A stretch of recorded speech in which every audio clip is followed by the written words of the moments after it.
Tov, mes amis. Donnez l'écouter Moran à celui qui veut. C'est qui va l'écouter Moran.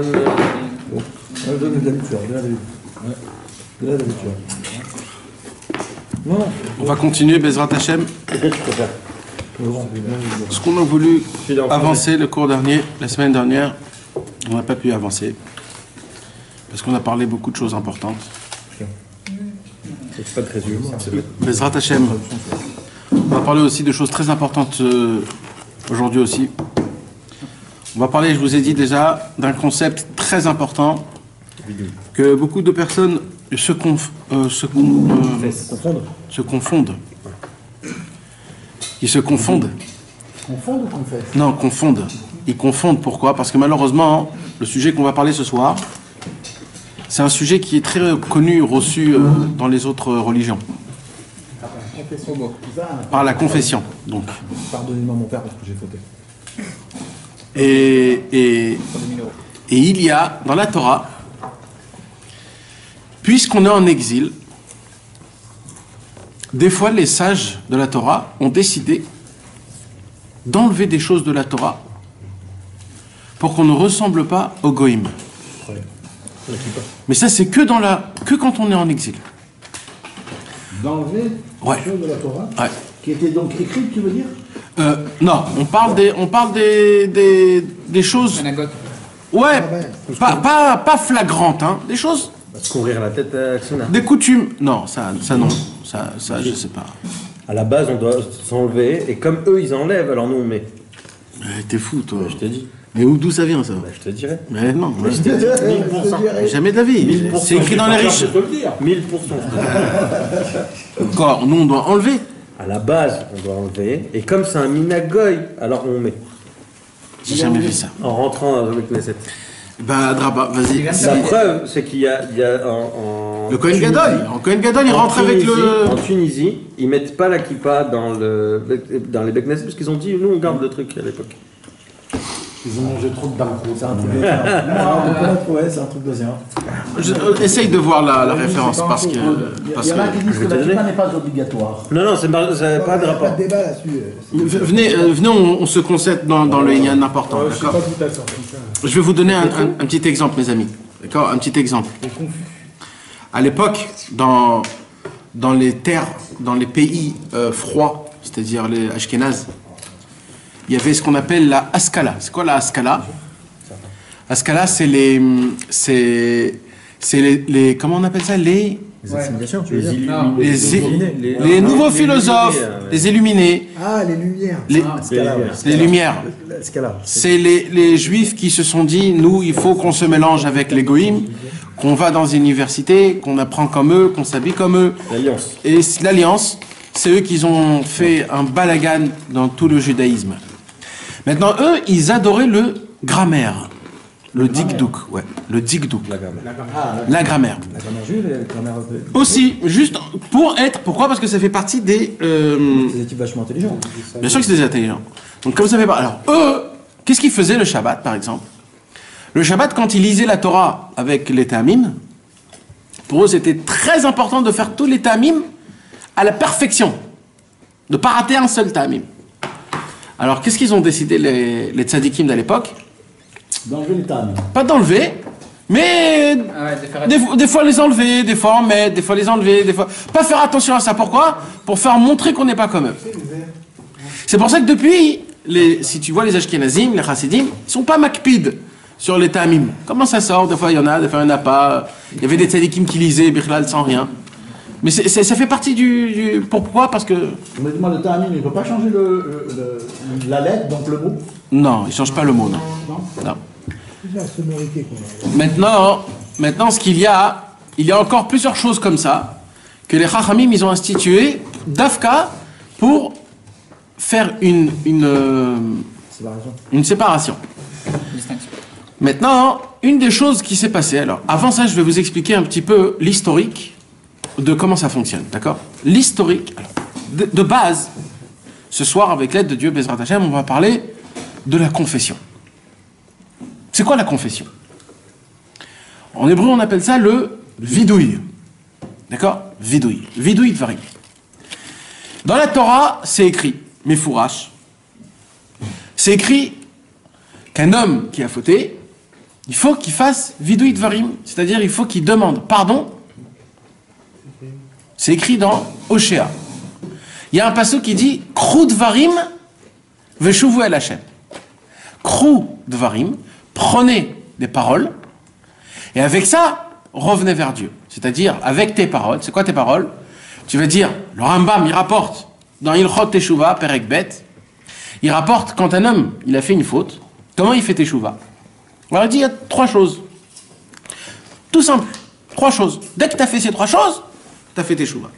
Terminé. Ne te casse pas la tête plus que ça. Premièrement, regret. Je regrette. Deuxièmement, confession. C'est quoi confession? Hachem, j'ai mangé de la lait et de la viande. Troisième chose. Tu te représenter. Ouais. Tu repasses la même chose. Non. Je recommencerai plus. Non, je ne pas repasser, non. Là, ce que je dois faire, moi, c'est recevoir sur moi dans le futur de ne plus recommencer. Pour pas recommencer, pour repasser. Non, parce qu'après, ça dépend d'un temps. Ça dépend maintenant que je repasse, Là, tout de suite, tu termines l'histoire, tu l'englobes, tu comprends? Là, tu as commencé, tu as terminé. Fini. C'est quoi que tu as dit pour le troisième? Je recommencerai plus. Tu t'engages à ne plus recommencer. J'ai fait, je regrette, je recommence plus. D'accord? C'est les 3. Ça s'appelle Je regrette, j'ai fait, je regrette. Harata, Vidouille, Kabbalah, La'atid. C'est tout. Tu as fait ces 3 maintenant. D'où on apprend ça de la Torah.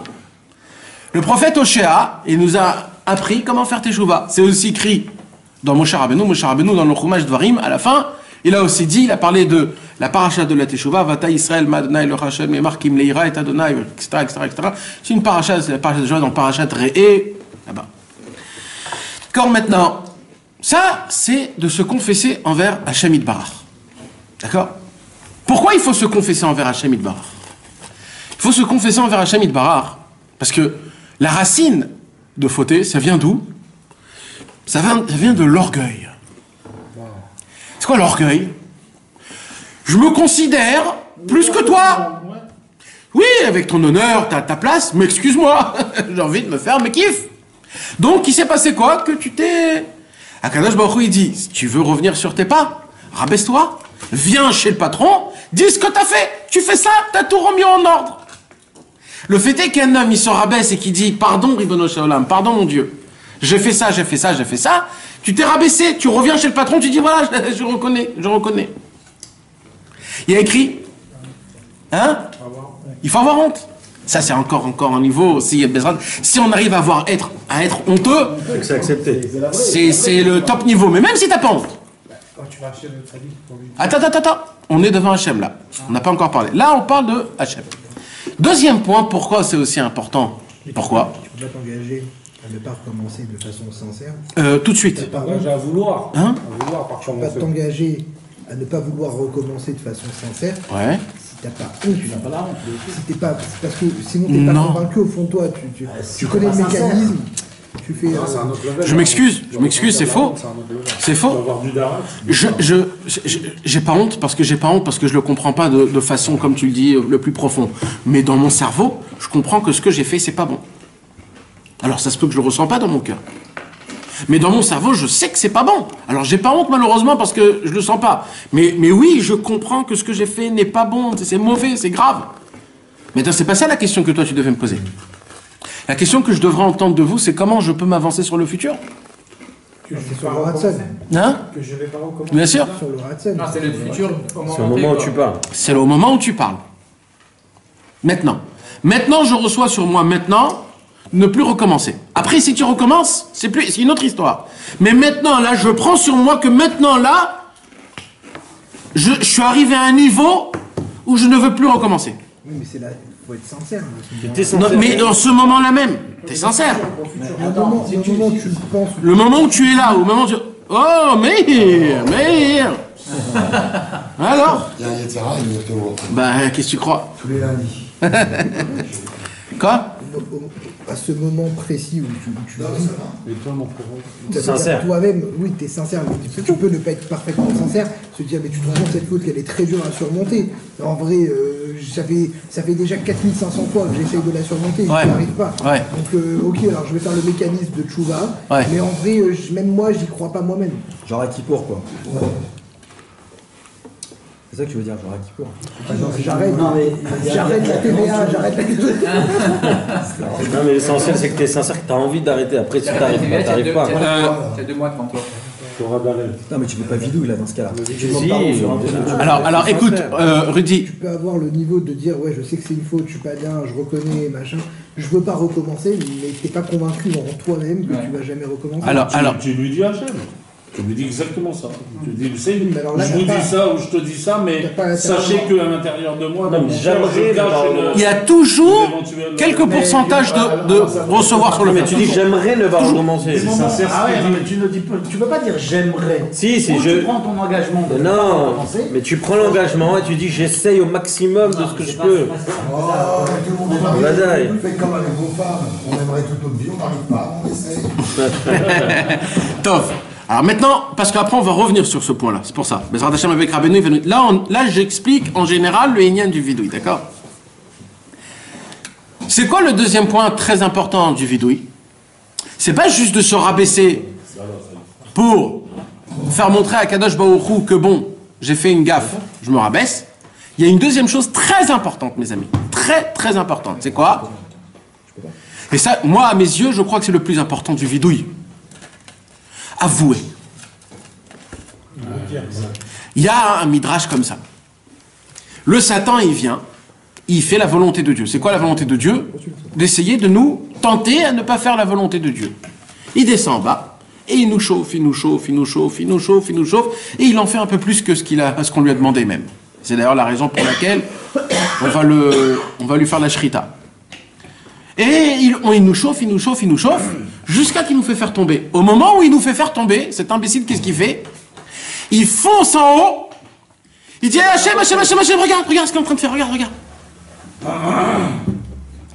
Il y a écrit le Midrash, il dit, il n'a pas eu honte, ce mec, de nous faire fauter. C'est lui qui rapporte. Il n'a pas été ordonné de Dieu de rapporter. Mais c'est lui qui rapporte. Akadosh Baruch Hu, il a dit, je vous en supplie, Am Israël, quand vous fautez, demandez tout de suite pardon, devancez le Yetzer Hara. Comme ça, quand le Yetzer Hara va venir et qu'il va rapporter, il lui dit, mais qu'est-ce que tu ouvres ta bouche? Il me l'a déjà dit. Il me l'a déjà avoué. Si vous avouez, c'est pour ça qu'il dit Rabbeinu, un homme qui faute, ou même pendant la faute, dire Hachem, pardon, pardon, même si c'est hypocrite, parce que le plus profond de moi, oui, je ne veux pas tomber. Aussi, c'est aussi, on a dit, dans le Père Ekbet, là-bas il explique tout ce Nyan. Et tout de suite, il faut le faire le plus vite possible. Maintenant, il y a une Torah où Rabbeinu il nous explique qu'est-ce qui se passe quand un homme il prend son temps à faire teshuva. Un homme qui prend son temps à faire teshuva, ça veut dire quoi? Il a fauté. Il dit bon, la semaine prochaine, j'aurai pas de problème de travail, je vais faire teshuva. Il dit Rabbeinu, ça ressemble à la Torah 205. Rabbeinu dit ça ressemble à un berger avec ses troupeaux. Il y a des troupeaux toujours des fois qui partent. Alors, quand il part, il peut s'éloigner. Tant que le troupeau, il entend la voix du berger et qu'il appelle avec sa flûte, c'est bon. Pourquoi? Parce qu'il sait revenir. Mais le problème, c'est quoi? C'est quand la bête, le mouton, il va aller tellement loin jusqu'à qu'il ne va plus entendre la voix du berger. Et là, c'est très grave, parce que quand il n'entend plus la voix du berger, il ne sait plus revenir. Il dit Rabbi Nachman de Breslev, quand un homme il faute, il y a un temps où tu arrives encore à te connecter, à entendre un petit peu la voix de Dieu.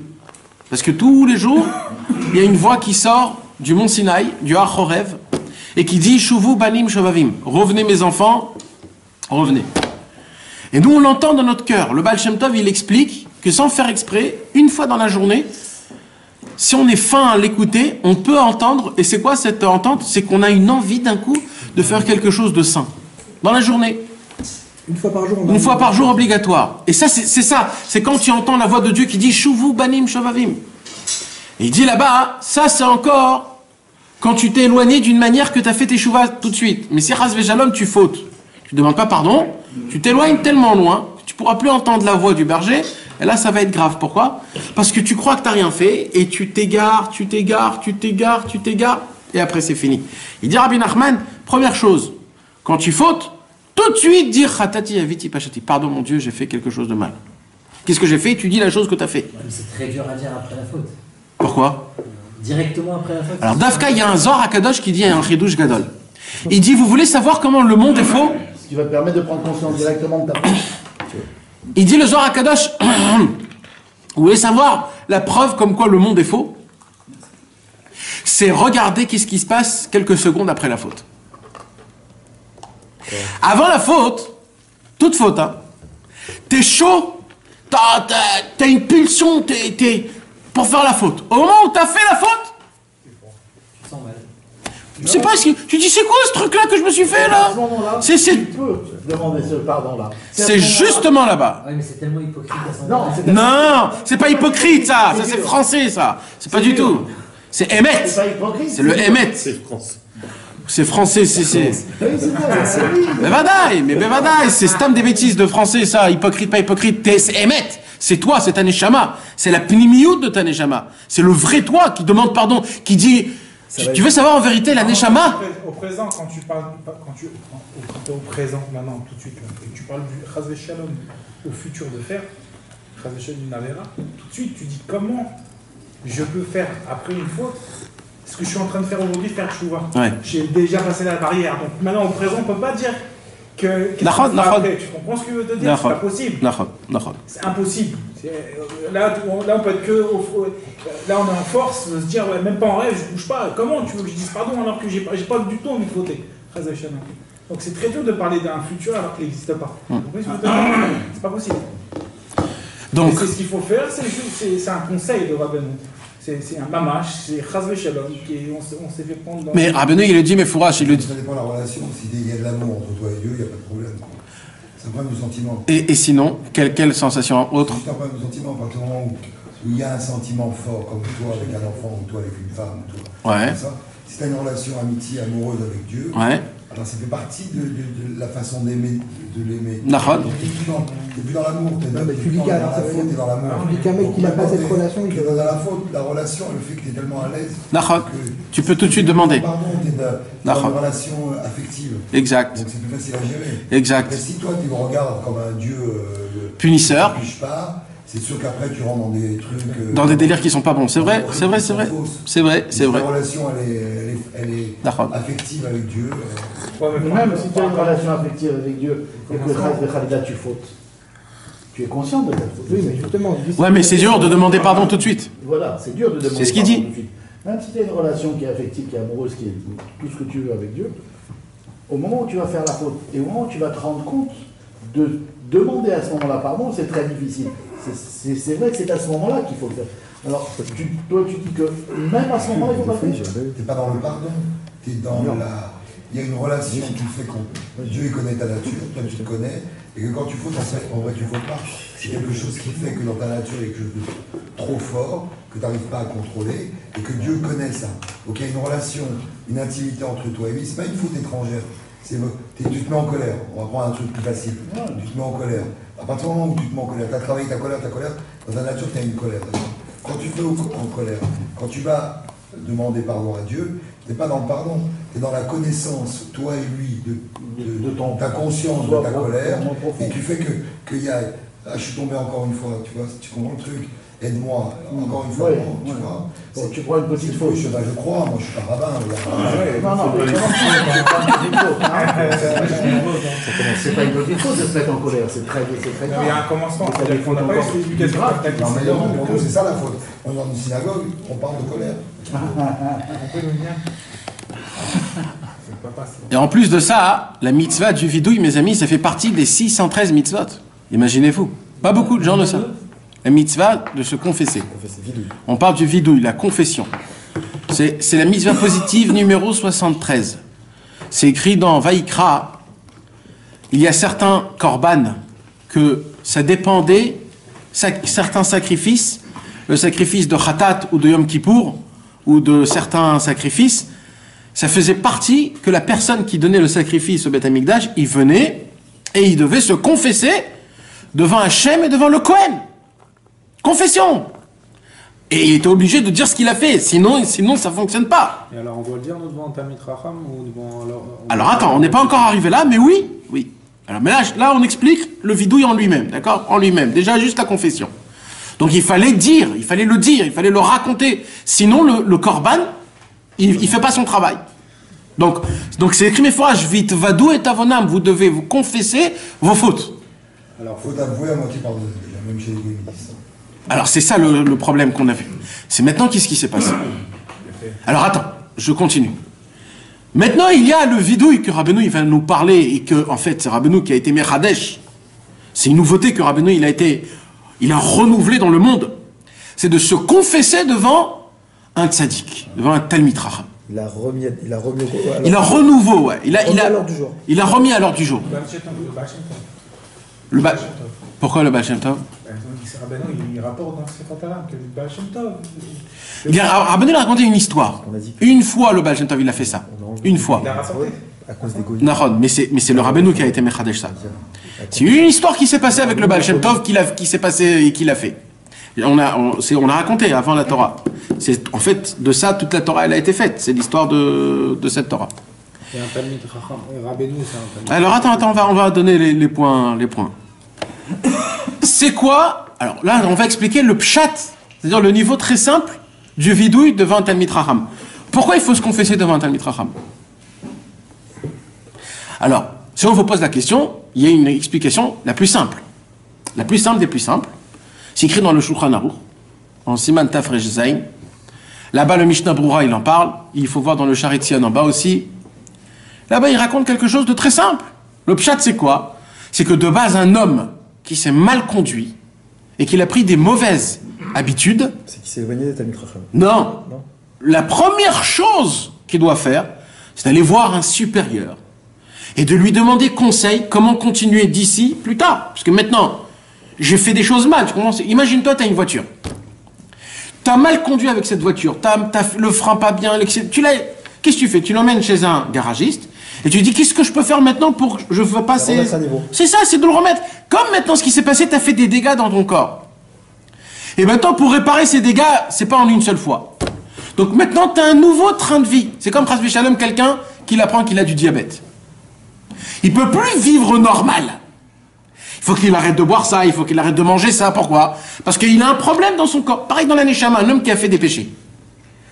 Il faut qu'il aille voir le docteur de la Neshama en lui disant j'ai fait ça, ça, ça et ça. Le docteur de la Neshama qui est un tzaddik, un Talmid Chacham, il doit venir, il dit oh là là, je vois. Alors maintenant, ce qu'il faudra que tu fasses, c'est que tu mettes plus le point sur la tefila, tu te réveilles, tu pries, mais minyan, parce que ça, c'est équivalent avec ça. Lui, il connaît la médecine Neshama. Donc tu ne peux pas faire tes chouvas sans un Talmid Chacham. Impossible.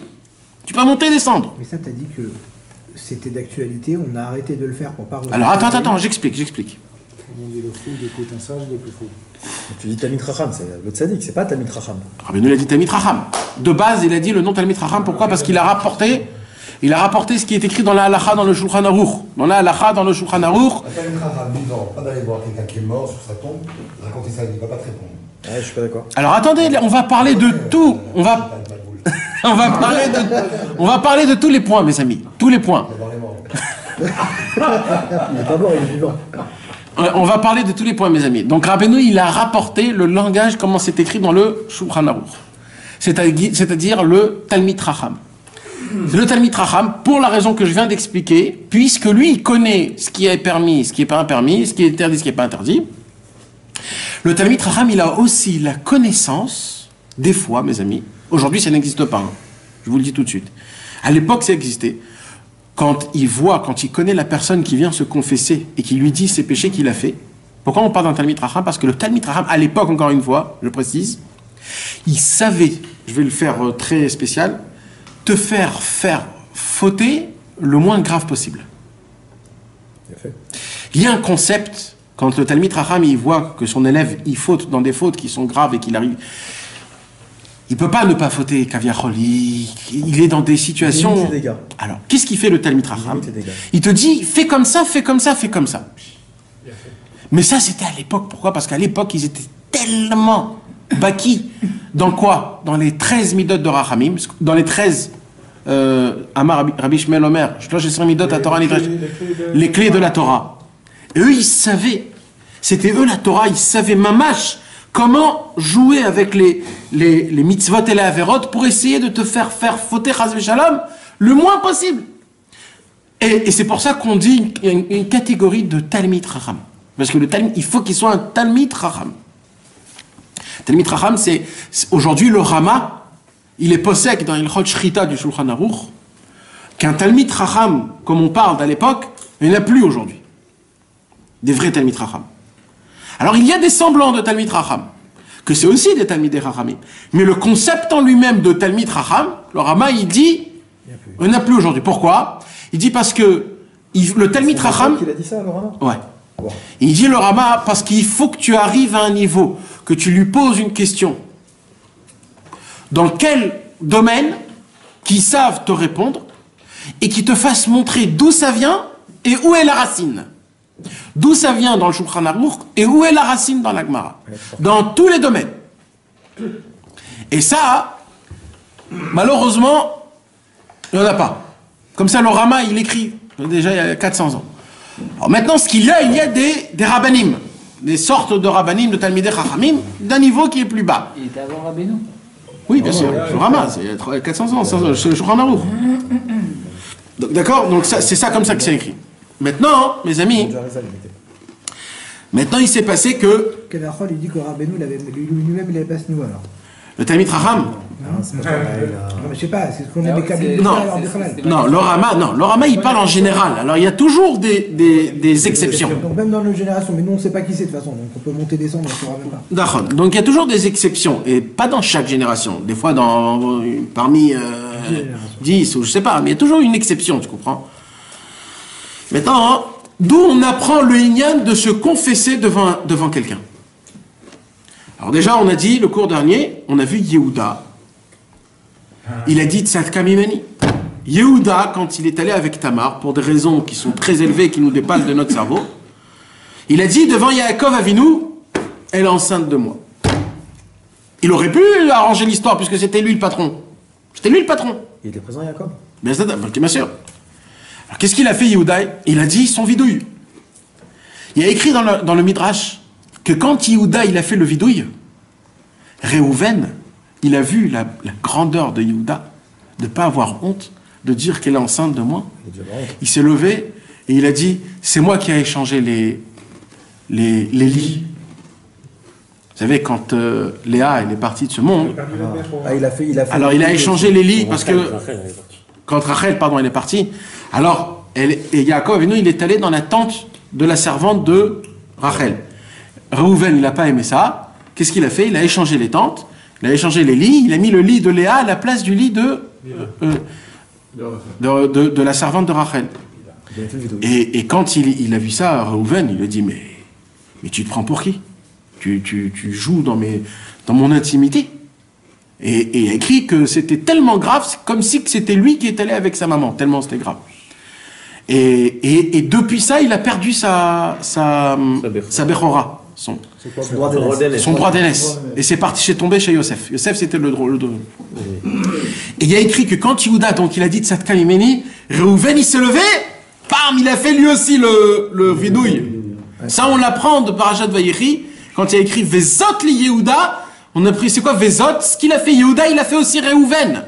Donc on apprend que Réhouven et Yehuda, ils se sont confessés devant Yaakov. Imaginez-vous, face à face, tête à tête. C'était très difficile, mais ils l'ont fait. Mais Vadaï, en plus devant son père, il dit, papa, c'est moi. Ça veut dire c'est très grave. Mais il était obligé de faire le vidouille, pourquoi? Parce que ça fait partie, c'est-à-dire la mitzvah du vidouille, si tu la fais pas devant le tzaddik, c'est pas parfait. C'est pas parfait. Maintenant, on voit encore où? On voit aussi, mes amis, on voit dans Achan. Vous vous rappelez, c'était qui Achan? Quand Yoshua Binoun, il est rentré en Eretz Israël pour conquérir Eretz Israël, avant qu'il rentre à Jéricho, il vient et il dit à tout le monde, non pas Rachav, Rachav c'était la femme, oui, mais il y avait un autre, il y avait Achan. C'était qui Achan? Comment? Dans la ville de Haï. Dans la ville, je ne me rappelle pas c'était quelle ville. Celui qui a pris, Yoshua Binoun, il a dit on va conquérir des villes en Eretz Israël. Et on n'a pas le droit de rien prendre pour nous. C'est-à-dire le... Il a chopé le mec, il a... Exact. Pas de butin. Pas de butin. Pas le droit des butins. C'était interdit de prendre les butins de la guerre pour conquérir. Ils viennent rentrer à Jéricho. Ils rentrent à Jéricho. Ils font un carnage. Première ville qu'ils ont conquérie. Il y en a un seul qui a pris du butin. Achan. Il vient, il a pris du butin. Tous les Bnei Israël, ils ramènent le butin, tous chez Yoshua Binoun. Pourquoi? Parce que le butin, il était pour faire le Beth Amikdash dans le futur. Oui, il a planqué un manteau. Et lui, qu'est-ce qu'il a fait? Il voit Yoshua, il dit, oulala, je sens qu'il y a un truc qui manque là. Il y a un truc qui manque. Yoshua Binoun, il a fait le... Il regarde comme ça, et il voit que Achan, il n'est pas dans le compte. Il sort, il voit Achan, il va avec son butin. Il lui dit, Achan, tu vas mourir, tu vas pas vivre. La Torah, elle dit, si tu meurs, tu vis pas. Alors tu vas mourir dans ce monde-ci, tu vas pas vivre dans le monde futur. Il a entendu ça, il est tombé sur ses genoux, et il a dit, Chatati la Hachem, et il a dit, j'ai pris ça, ça, ça et ça et ça. Alors Yoshua Benoun, il a dit, tu mourras, mais tu vivras en haut. Regardez comment c'est fort. Il a racheté son Olam Haba juste par 4 mots. Chatati la Hachem. C'est tout. Tout son Olam Haba, il a gagné. Tout. Il a repris son Olam Haba. Maintenant, pourquoi ils étaient aussi sévères? Parce que ça a été la première faute en Eretz Israël. C'est pour ça qu'ils ont été très sévères. Et donc il est mort. Mais il est mort quoi, quelques temps après? Ouais, quelques temps après. Il est mort quelques temps après. Et ce qui s'est passé, c'était un Gilgoul. Il y a une très belle histoire avec Achan. Mais de là, on voit qu'il a fait le travail du vidouï Dvarim devant le Tzadik. Maintenant, ça a été, écoutez bien, la première mitzvah qu'ils ont fait en Eretz Israël, c'est vidouï Dvarim aussi. Ah oui, parce qu'à peine ils sont rentrés. Donc la première mitzvah faite en Eretz Israël, c'est le vidouï Dvarim. De là, on apprend que comment... Devant Yoshua Binoun. Si je peux me permettre, il y a un paquet du Rabbi Eliezer qui ramène que s'il avait avoué avant de se faire choper, il aurait quand même la maison. Et ça revient à ce que tu viens de dire. Ouais. Quand même quoi? S'il aurait fait le vidouille bien avant, Il aurait eu un message de Chaim dans la main. eh ben il aurait vécu, il serait pas mort. donc il aurait gagné. C'est-à-dire le fêté qu'il a pris, qu'il a attendu, ouais, ça lui a pris du temps. Donc imaginez-vous comment c'est important, comment c'est. Maintenant, il y avait une autre histoire. C'était David Ameller. Quand David Ameller, il a pris Bathsheba, et qu'il a pris Bathsheba d'une manière qui était un petit peu vite fait, comme on dit. Tendancieuse. Ouais. Non, pas tendancieuse, parce que Dafka, je dis vite fait. Provoqué, quoi. Parce que c'était sa femme à lui. C'est l'autre qui lui a piqué sa femme. Le problème, c'est qu'il a fait ça un petit peu. Chas v'shalom, nous on dit pas, on sait pas rien, on sait rien du tout. Mais Kitsour, de la façon de comment il a fait que la Torah a dit que c'est pas comme il faut. En son temps, Nathan Hanavi est venu. Il lui dit, David, comment ça va? Ça va. Et là, il lui raconte. Qu'est-ce qu'il lui raconte? Le berger et le troupeau. Encore une fois, vous vous rappelez le berger et le troupeau? Il lui fait faire un remez. Il lui dit, qu'est-ce que t'en penses, David? Alors, David Amer, il n'a pas compris le remez. Il a dit, bien sûr, il faut tuer le berger. Il a compris. Il avait pensé qu'il a fait tchouva. C'est la Torah là. Nahon, mais c'est que après.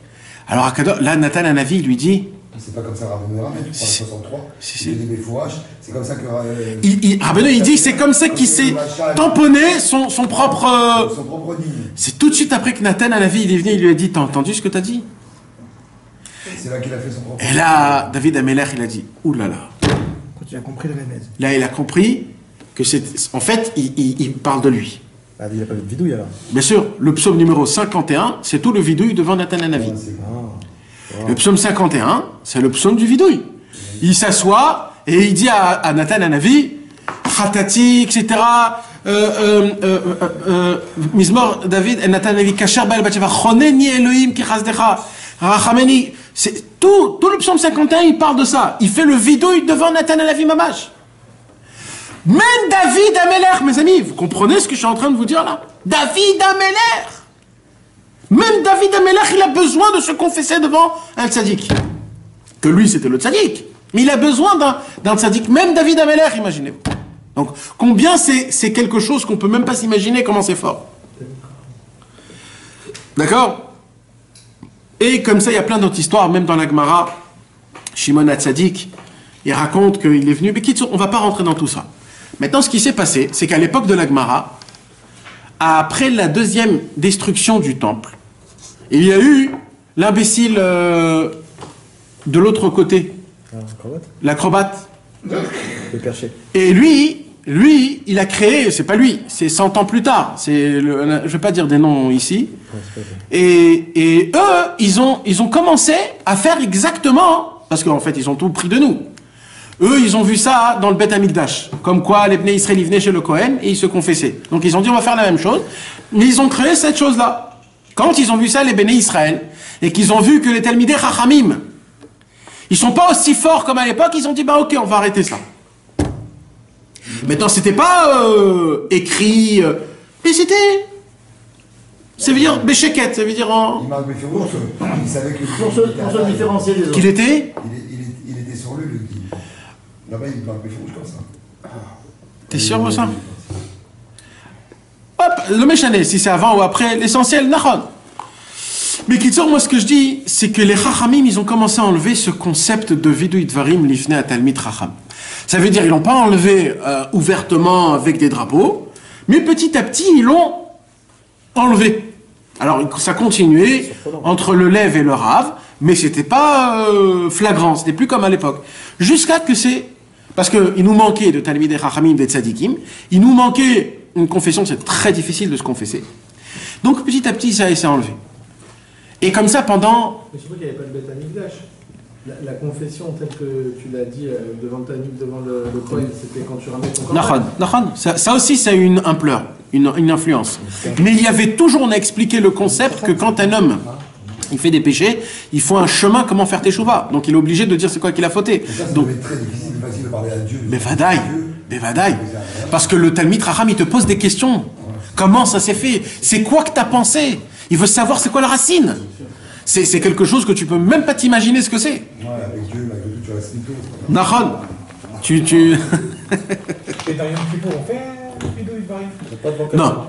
Avant Yom Kippour? Avant Yom Kippour, non. Aujourd'hui, il n'y a pas le concept de Vidui Dvarim institué, mamash, aujourd'hui. Il n'y a pas. Il y a écrit qu'il faut chacun faire personnellement. Mais il n'y a pas. C'est d'ailleurs la raison pour laquelle il y a beaucoup de tzadikim, le Shla, le Chida, oui, qu'ils ont eux créé un Vidui Dvarim, parce que même nous on ne sait pas faire le Vidui Dvarim. Jusqu'à... Non mais parce qu'on ne sait pas. C'est de base, c'est ce que j'explique. Il n'y a pas de Inyan Mamash. C'est des Inyanim en plus. C'est en plus. C'est pas d'après la halakha. Des choses en plus qu'ils ont instituées, que c'est bien de lire un petit peu là, avant les jours, etc. Parce que Bémet, de faire une vraie... Ces Talmidei Chachamim n'ont pas disparu pour rien, c'est parce que nous, on n'est plus aujourd'hui au niveau d'aller balancer des informations comme ça. Et aussi. Mais la base, le premier vidéo, c'est devant Hachem déjà. Ça commence directement. Il faut pas... Je t'ai dit, tout de suite après la faute, tout de suite, ratati avit et pas jeté, mon Dieu, pardonne-moi, j'ai fait ça et ça. C'est une notion que tu fais au tzaddik. Que tu fais devant le tzaddik à Hachem. Parce que tu as dit que Reuven, il a dit la phrase à Hachem devant Yaakov. Ouais. Oui, il n'a pas dit la phrase à Yaakov, il a dit la phrase à Hachem, pareil.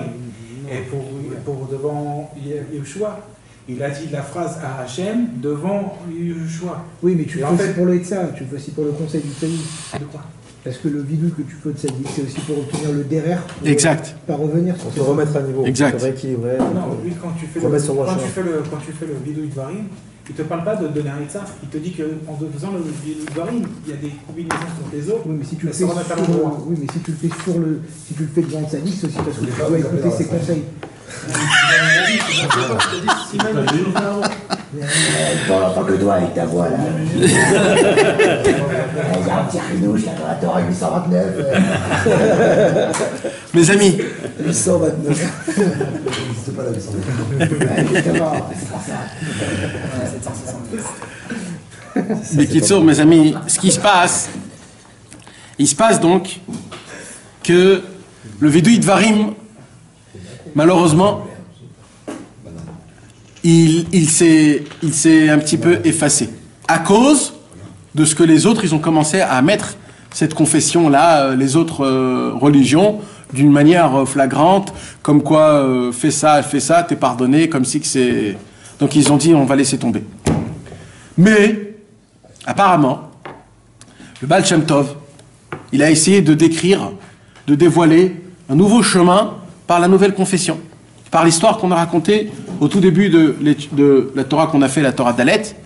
On a raconté l'histoire du monsieur qui était très malade et que le Baal Shem Tov, il a voyagé chez lui et qui lui a dit « Dis tout ce que tu sais, ce que je sais et ce que Dieu sait. » Et le monsieur avait honte, il n'a rien dit et il est mort.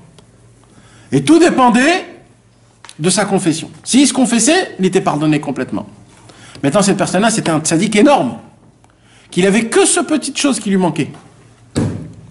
Et de là, Rabbi Nachman de Breslev, il a réécrit, et là, il a juste dit en grand, d'accord, mais dans deux psukim, Rabbeinu, il va mamash décortiquer, nous donner la référence depuis la racine. C'est quoi le vidui dvarim? Pourquoi c'est aussi important de faire un vidui dvarim devant quelqu'un? Et c'est ça le inyan, d'accord? Maintenant, hein, qu'on a expliqué plus ou moins le inyan, on va essayer de lire dedans, d'accord, mes amis? Comment ça se fait que Rabbeinu, il vient, il est jusqu'à la fin des temps, il sait ce qui va se passer, en ayant la conscience que les Talmidei Chachamim vont disparaître, il nous envoie une étsa qui est impossible à gérer.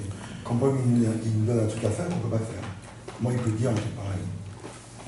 On va en parler de ça aussi. On va en parler de ça, mais je préfère en parler... À moins que tu me dirais que le tzaddik même mort, donc on va voir le tzaddik et on peut faire ce vidéo. Alors... C'est comme ça que tu comprends, c'est pas comme ça qu'il dit. Attends, alors pour ça, si tu veux vraiment que je te réponde à ça... Moi je veux vraiment manger cacahuètes. D'accord. Quelqu'un peut me donner le likoute de filote là-bas? Il y a un likoute de Si Rabbeinu, le marron, depuis 200 ans, et que le Rama, depuis 400 ans, il va balancer un peu pareil. Ah, bah très bon. Ah, il est sûr d'avoir la réponse depuis tout à l'heure. Il a frappé comme ça sous la table. Tan. Ah, il a gorgé sur la tombe.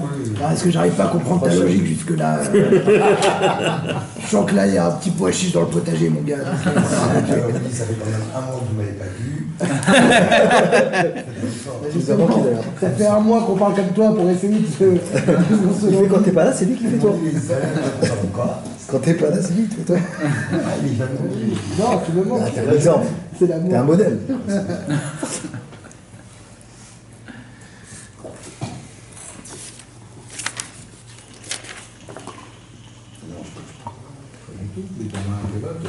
Moi, je m'en fous. En fait, c'est vrai. Il est vraiment comme ça, oui. C'est vrai. Tu t'en fous de la vie des autres, c'est vrai. Non, il s'en fout de prendre son verre.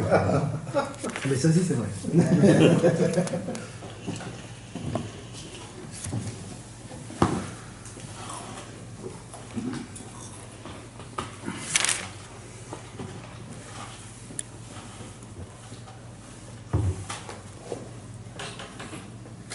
En d'autres termes, c'est toujours l'élément perturbateur, c'est ça?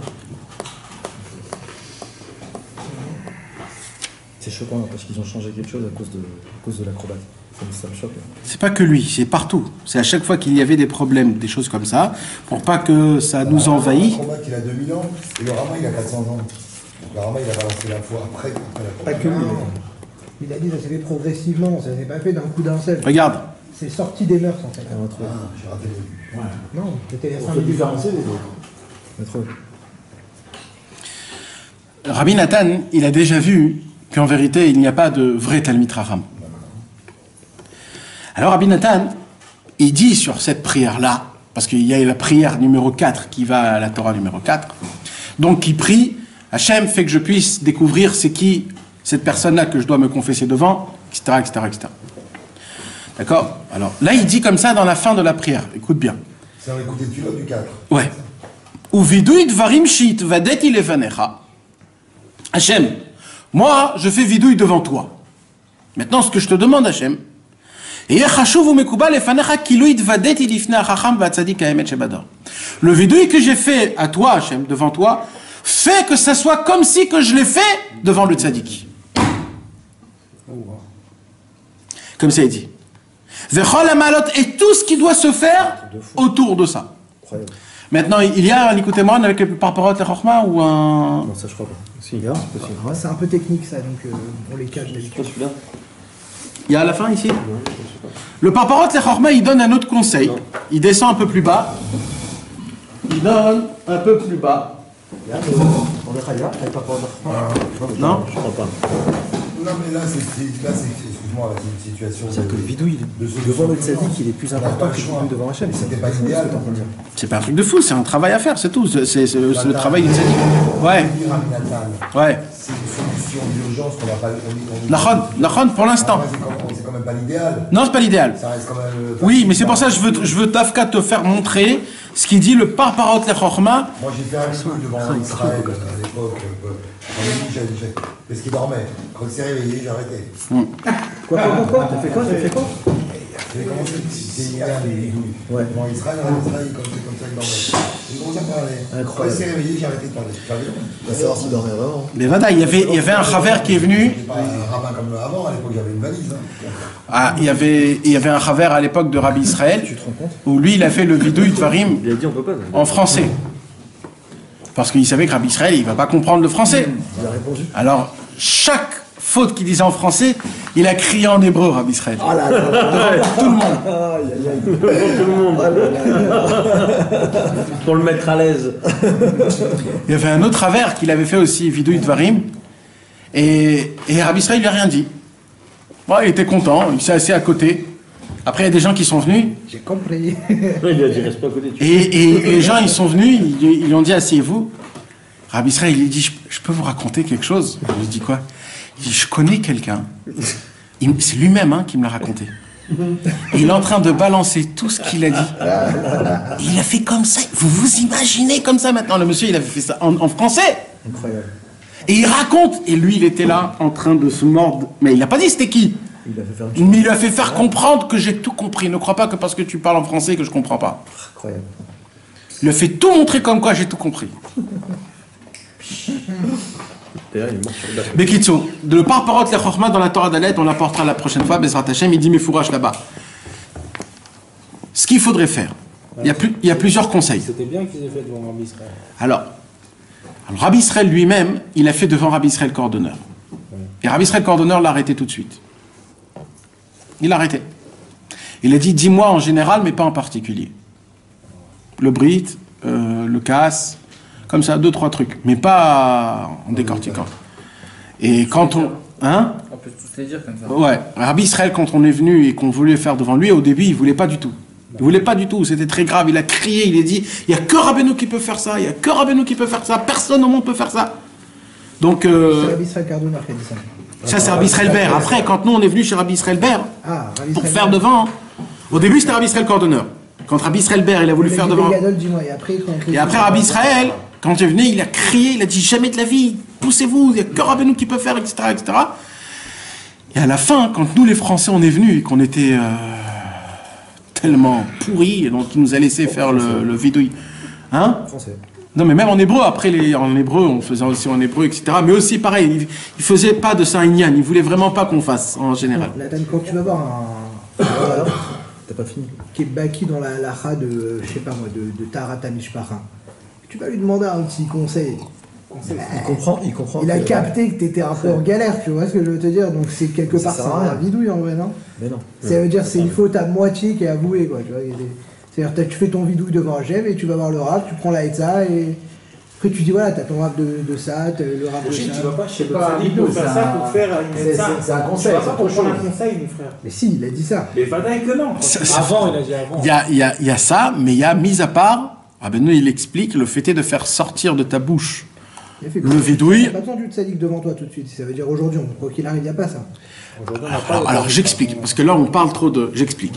Ce qu'il y a aujourd'hui, le Parparot le Chochma, il donne 2-3 conseils. Fallait venir au début, frère. Il y a un conseil, c'est de faire le vidouille Dvarim devant la tombe. Comme ça il dit le Parparot le Chochma. Parce que Rabbi Nachman il a dit à sa fille, quand je suis sous terre, je ne suis pas sous terre. C'est comme si que je sors d'une chambre à une autre. Donc ne crois pas que je suis là. Parce que là, Rabbi Nachman, il va nous donner 4 points comment s'attacher au tzaddik. Non, qui est le Talmid Chacham? Non. Comment s'attacher au tzaddik? Je te dis qu'il doit être du niveau de Moshe Rabbeinu. Non, mais je comprends pas ce que tu es en train de dire là. Dans cette Torah-là. Il te dit que quoi? Le Talmid Chacham? C'est juste après. Il faut qu'il soit du niveau de Moshe Rabbeinu. Non. Donc déjà. Attends, mais là, je parle pas de ça là. Là, je parle des 4 points. Les 4 points qu'on doit faire. La tzedaka, regarder le tzaddik. D'abord, regarder le tzaddik. Regarder le tzaddik, ouais, il y a 4 points à faire. D'accord? Aberina Kesheroé est à tzaddik. Voir le tzaddik. Après, il y a. Après, il y a la tzedaka. Après, il y a le vidouille. Regardez le tzaddik, tzedaka, vidouille. Ouais. C'est 3, il n'y a pas 4. 3, pardon. C'est pourquoi? C'est les 3 points pour s'attacher au tzaddik, pour avoir un lien avec le tzaddik. Le troisième, c'est le vidouille. Alors c'est regarder, le Parparat la Chorma, il dit regarder le tzaddik, c'est voir sa tombe, ou alors ses livres, ou alors les gens qui viennent chez le tzaddik. C'est ou et, c'est pas pareil. Si tu fais et, c'est bien. Non, c'est où? Si tu peux faire et, c'est bien. Sinon, tu fais où? Ouais. C'est bien, t'as ça, ça ou ça. C'est ça. Il y avait des Chassid de Breslev qui prenaient le Likutei Moharan et qui faisaient vidouille devant le Likutei Moharan. Ouais. Rabbi Shlomo Wexler, qui était l'élève de Rabbi Avon ben Nachman, qui était un très grand tzaddik, très grand Talmid Chacham, un baki dans toute la Torah en entière. Et si tu fais ça à Yeshivat Mir, non mais c'est comme ça que c'est écrit et qu'il a envoyé des lettres à faire comme ça quand on peut pas. Non, parce qu'à l'époque, Ouman était fermé, les amis. T'imagines qu'à l'époque, on n'avait rien. Ouman était fermé. Je parle de l'époque de Rabbi Shlomo Wexler. non, mais j'y crois, moi, attention. Mais c'est une autre trempe. Mais croyez-moi que si on le fait, tu vas plus regarder la même chose, le Likutei Moharan. Parce qu'on le voit, le Likutei Moharan, comme un petit livre qui est dans la... Là, quand tu fais ça, le Likutei Moharan représente la personnalité en elle-même. C'est plus un livre comme des autres livres. Ça devient le tzaddik en personne. Rabbeinu, il dit, dans le panim, il y a le pnimi. Panim, pnimi. C'est-à-dire, la photo de Rabbeinu, comment elle est, c'est dans le Likutei Moharan, c'est pas autre part. C'est-à-dire, c'est pas chaud ça. Pareil pour le Pidyon. Il y a écrit, il faut aller chez un tzaddik. Il y avait des Chassidei de Breslev qui prenaient l'argent, le billet, il ouvrait le Likutei Moharan, il mettait la moitié du billet, il fermait, il faisait comme ça en tenant, comme si c'était Rabbeinu qui faisait le... Et il y avait des autres qui faisaient comme ça sur la tombe. C'est toujours ce même minyan, parce que c'est pas pachout. Il y a la tombe, ça reste encore quelque chose. Il y a aussi D'abord, c'est le... Voilà, donc voilà, donc ça fait partie. Encore une fois, il faut savoir que c'est un handicap. Tant qu'on ne sait pas c'est qui le tzaddik à émettre, le Talmid Chacham d'aujourd'hui, alors il nous reste la tombe. Alors maintenant, c'est sûr et certain que pour être qualifié à être une personne pareille, il faut que la personne te dise tous tes gilgulim, combien de fois t'es revenu, tout ce qui s'est passé avec ta vie, qui te disent exactement, qui connaissent où t'es né, qu'est-ce que t'as fait, toutes tes pensées et tout. Parce que vous voulez savoir quelque chose, mes amis, écoutez quelque chose de très fort. Le tzaddik, il n'a pas besoin que tu le racontes pour être au courant. Le tzaddik, il sait tout déjà. C'est juste, c'est comme Hachem, c'est juste le fait que toi, tu le sors de ta bouche, ça te fait à toi du bien. Mais le tzaddik, il n'a pas besoin de ça, il connaît tout. Donc, si tu me dis aujourd'hui, j'ai trouvé mon rave, il faut que ce rave, il soit capable à te dire combien de fois t'es venu en Gilgoul. C'est quoi toutes tes pensées que t'as pensé, tout ce que tu as fait partout, etc., etc., quand il sait tout faire ça, et qu'il connaît ta neshama, et qu'il peut te donner tous ces points, et tous ces, qu'est-ce qu'il faut faire, etc., alors c'est une autre histoire. Rabbeinu, il voyait les neshama de quelqu'un, il disait, toi, il faut que tu lises 7 fois le psaume 49, juste aujourd'hui, à 2 heures. Comme ça, il faisait Rabbeinu. Mais vous rigolez. Rabbeinu, il donnait des trucs comme ça. Va là-bas, ne mange pas après-demain tout ce qui est vivant. Devar milachai. C'était des mamages. Après, il venait Rabbeinu après 2-3 mois, arrête, c'est fini, c'est arrangé en haut dans le ciel. Il n'y a pas de critique comme ça aujourd'hui? Tu connais. Tu rigoles ou t'es sérieux? Tu connais qui fait même la moitié. Non, mais sérieusement. Sérieusement. Donne l'adresse, hein, si tu sais. Non, le Ravamos, il fait ça. Je connais un mec, mais il faut faire des C'est virements. pareil, bizarre. En tout cas, ce qu'on peut... Bon, après, il y a peut-être des ramottes aussi dans ça veut dire... Mais écoutez, mes amis, quand on voit... Quand on voit... Moi, j'ai un problème. Vous savez, c'est quoi mon problème? C'est pas un problème. Baruch Hashem, c'est que nous, Baruch Hashem, on a vu Rabbi Israël. Mais c'est ça le problème, c'est que ça devient tellement convaincant ou convaincu, je sais pas comment tu gères le dossier, que ça laisse orphelin les gens. Donc aujourd'hui, on est dans la méfiance, on peut plus aller voir de rabbin, on se prend pour des bombes atomiques parce qu'on pense que c'est des bidons, et ça fait que tu deviens orphelin, c'est très dangereux. T'as raison. Je comprends. Ça aussi. Je comprends toi par rapport à ton vécu, et t'as vécu chez Israël, mais c'est quelque chose de très personnel. Mais moi, personnellement, j'ai pas envie d'adhérer à ce point de vue. J'ai compris. Parce que j'ai pas envie d'être regarder tous les rabbins en disant de toute façon ils comprennent rien. Mais t'as raison, mais il faut pas. Je reste sur la meuf et je me crois un rabbin moi-même, j'ai pas besoin et ça fait un. Ça travaille le cerveau et c'est pas bon. T'éduques tes enfants un peu tordus. Tu comprends, c'est pas. C'est très fin. C'est très fin. Ce que tu dis c'est bien, mais au niveau du vécu, t'as des gosses. Il faut être balèze. Il faut donner la Emunat Rachamim, le truc. Moi je suis passé par là. J'ai fait péter ma famille. Et tu peux faire les deux. Moi, je suis contre ton langage, je te le dis. Non, mais tu peux faire les deux, non? Très sincèrement, je le comprends. Oui, je sais. Ton vécu à toi par rapport à ce que tu as vécu, je le comprends. Mais de faire passer ça à un père de famille.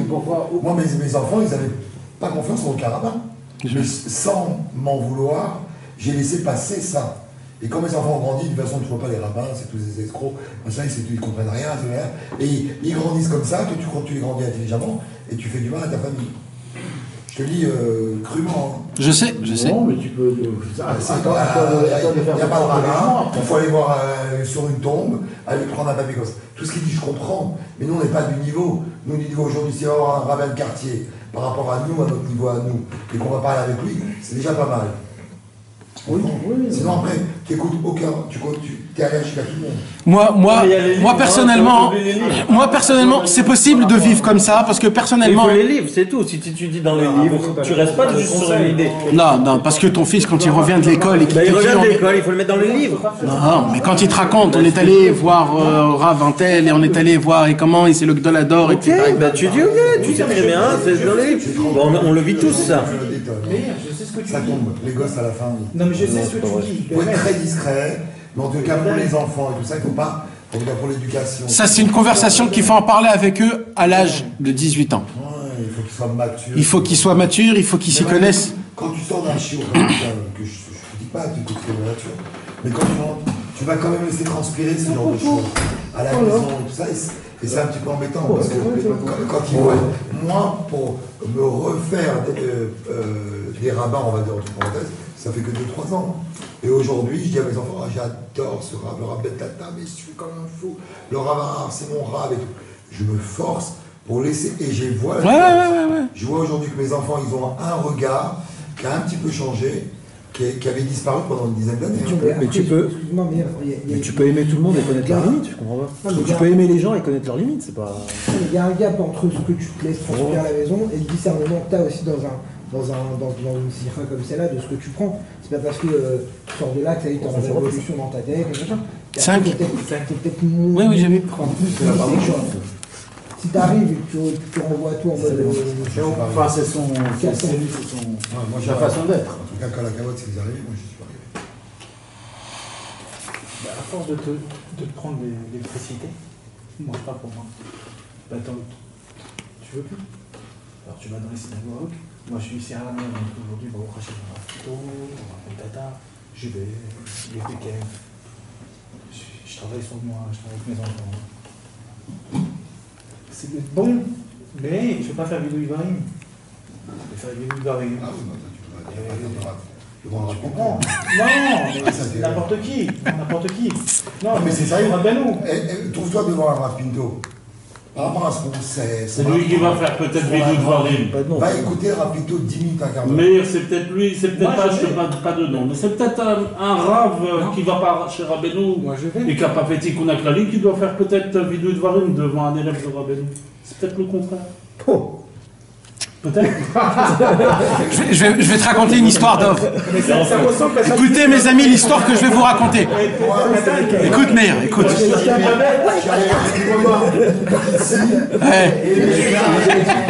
Écoute l'histoire Meir. Je ne sais pas si vous allez comprendre l'histoire que je vais vous raconter. Mes amis, je ne sais pas si vous allez comprendre l'histoire que je vais vous raconter. Parce que vous connaissez pas trop les Gdolei Hador d'à l'époque, mais je vais vous raconter une vraie histoire. il y a de ça 35 ans. 35 ans. C'était à l'époque où Breslev encore était pas très connu. Et en Eretz Israël, ça commençait, il y a 35 ans, à avoir des balais de Tchouva Breslev. Et à l'époque, les rabbanim Breslev, c'était, on va dire, c'est pas comme aujourd'hui, c'était des vrais de vrais, c'était du feu. Quand ils prenaient 2-3 mecs, ils les rendaient des vrais Ovdei Hashem, la nuit, toutes les nuits, la forêt, le truc, etc. Et un jour, ils ont étudié Torah Dalet. C'est une vraie histoire, ce que je vous raconte. C'est le fils de la personne qui m'a raconté cette histoire. Et donc, le monsieur, il étudie, etc. Et un des raves là-bas, il a dit ce que tu as dit toi. Il a dit, un homme qui est allé à Ouman, qui a fait le Tikkun HaKlali, etc., etc. Il a écrit mes fourrages que Rabbeinu, il le répare. Donc, lui, c'est un rachat d'amour, mais il est venu pour faire Teshuvah. Il est dans un chemin où il va être réparé. Un homme, avec toute sa grandeur, etc., mais vadaï que quand tu les compares tout seul, c'est certain que si, quand tu les mets un devant l'autre, c'est pas un devant l'autre, c'est Rabbi Nachman devant lui, puisque lui, il s'occupe de son cahier. Donc c'est... Ils ont entendu ça, ils se sont dit, c'est très grave, il faut aller diffuser cette parole. Et ils disent, et si c'est ça, il faut aller chez les plus grands. Et il y a donc un monsieur, il est allé voir Rabbi Yehuda Tzadka, Rosh Yeshivat Kisser Hachamim. D'accord? Rosh Yeshivat Kisser Hachamim. Je ne sais pas si vous comprenez de quoi je parle. Pardon. Rosh Yeshiva de Porat Yosef. Pardon. Rosh Yeshiva de Porat Yosef. C'est la yeshiva là où le Rav Ovadia Yosef il a étudié. Vous comprenez de quoi on parle. D'accord? Le Rav Yehuda Tzadka, c'était, on va dire, le Rosh Yeshiva de Rav Ovadia Yosef. D'accord? Pour que vous compreniez de quoi on parle. Donc il va chez Rav Yehuda Tzadka, il dit, je voudrais parler avec monsieur. Il rentre, il s'assoit, et il dit, ouvertement, Rabbi Yehuda Tzadka, il regarde comme ça, et il dit, je voudrais vous parler de quelque chose de très important. Il dit, bien sûr. Il lui dit, écoutez, moi je suis rien du tout, je suis un Baal Tshuva. Mais le Breslev, il dit, je suis un Baal Tshuva. Mais imaginez-vous d'où je viens. C'était pas un Baal Tshuva. Qui? Ce monsieur. Mais non. Qui? Le Breslev. Bien sûr que c'est un Baal Tshuva. Un Baal Tshuva. Tu nous as dit les anciens il y a 35 ans. Il a été l'élève des anciens de... Donc lui, c'est un Baal Tshuva de 35 ans. Donc ça veut dire, c'est pas comme aujourd'hui, c'est une autre histoire. Alors lui, qu'est-ce qu'il dit? Il dit, voilà, j'ai fait Teshuvah, et il y en a un qui a su, parce qu'à l'époque, la Teshuvah, c'était pas comme aujourd'hui en tchik-tchak. À l'époque, c'était difficile, c'était pas connu. Il dit, imaginez-vous que je suis sorti des dents du Samer même, et il commence à lui dire, il y a un Tikkun HaKlali dans le monde. Le Bgam Abrit, qu'est-ce qu'ils veulent vous le... Est-ce que vous êtes propre du Bgam Abrit? Alors, cette cas, il baisse la tête, et il dit non. Et il dit, eh ben, il y en a un qui a dit, qu'il peut le faire sortir du Bgam Abrit, il faut lire le Tikkun HaKlali, il faut voyager à Ouman, il faut baisser la tête. Et il dit, Ken. Et il commence, il lui dit, il faut que vous fassiez Vidui Dvarim devant le Talmid Chacham, devant le Tzadik Haemet, devant le Likutei Moharan, devant Rabbi Nachman, si vous voyagez pas au Ouman, etc. Et le Rabbi Tzadka, il fait comme ça, il dit, Ata Tzadek. Il dit, Ata Tzadek. C'est magnifique, c'est un tzaddik cet homme. Waouh. Les vrais tzadikim, ils n'ont pas peur. Les vrais rabbanim. Ils n'ont pas peur. Quand tu dis une parole de vérité, Kabel et Haemet, mais Misha Amara. Reçois la vérité, même si c'est un imbécile. Maintenant, ce fou là qui a dit ça, c'est sûr que lui, Chas Veshalom, il a eu des galères après parce qu'il a fait, parce que c'est pas comme ça qu'on parle. On parle pas, on fait pas comme ça. Mais lui, c'était un allumé, mais il a eu des galères, le pauvre. D'Hachem. Ah d'accord. Il a avoir un homme, tu vas pas avoir un homme comme ça, tu parles comme ça. Ouais. Il y a une certaine manière de comment on parle. Il y a une certaine manière. Tu lui parles déjà. Et il a pris pour un, il était tzaddik. Ben vadaï. Mais comment apprendre ton histoire? Non, moi je regarde. Parce qu'on va pas avec le coup de hache, puis il est en train de faire un kiff. Non. Non, moi ce que je veux vous dire. Lui il kiffe dans son sang, et moi je kiffe. Il prend comme il a envie de prendre. Moi je continue. On a passé des semaines. On a passé des semaines.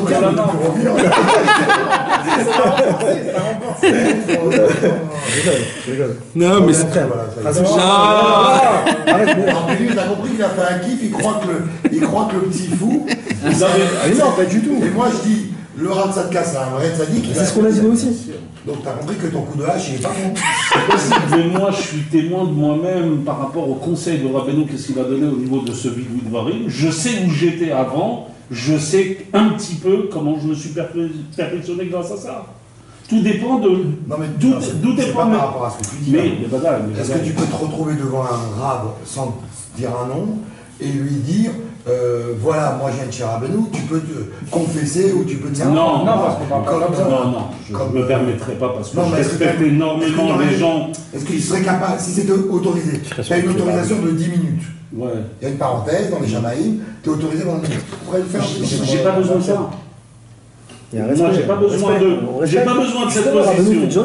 Par contre, non, par contre. Pas convaincu de ce qu'il vient de dire. Non, du tout. Rabbeinu, il fait de nous des ça veut dire pour moi, si par exemple quelqu'un qui a de l'orgueil à ce niveau-là, qui ne serait pas prêt de devoir aller se soumettre devant Rabbeinu et faire vidou de Varim, je peux prendre cette position par rapport à son orgueil, de me dire ah, tu veux jouer de...